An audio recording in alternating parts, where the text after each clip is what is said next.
ஒரு சிறிய கிராமத்தில் அருண் என்ற நல்ல மனம் கொண்ட சிறுவன் வாழ்ந்து வந்தான். அவன் எப்போதும் உண்மையையும் நேர்மையையும் பேசி நடப்பான். அதே கிராமத்தில் சில சமயங்களில் பொய் பேசி பிரச்சனை உருவாக்கும் பாலா என்ற சிறுவனும் இருந்தான். ஒரு நாள் கிராமத்தில் ஒரு முக்கியமான நிகழ்ச்சி நடைபெற்றது. அதற்காக கிராம பெரியவர் ஒரு போட்டி வைத்தார். யார் மிகவும் நேர்மையானவர் என்று. போட்டியில் கலந்து கொண்டவர்களுக்கு ஒரு கடினமான கேள்வி கேட்கப்பட்டது. நீங்கள் இன்று தவறுதலாக செய்த ஒரு தவறை சொல்லுங்கள். பலர் யாரும் கேட்கவில்லை என்றாலும் தாங்கள் செய்த தவறுகளை மறைத்தார்கள்.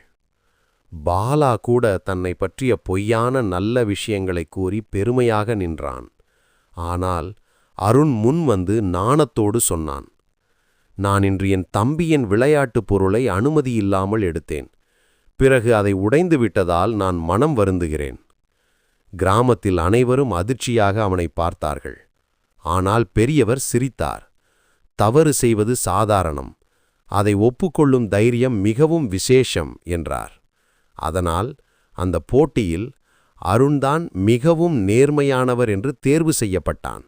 அதை பார்த்த பாலாவும் தனது பழக்கத்தை மாற்றிக்கொள்ள முடிவு செய்தான். நீதி, உண்மையும் நேர்மையும் எப்போதும் வெற்றி பெறும். தவறு செய்தாலும் அதை ஒத்துக்கொண்டு திருத்திக் கொள்வதுதான் மிகப்பெரிய தைரியம்.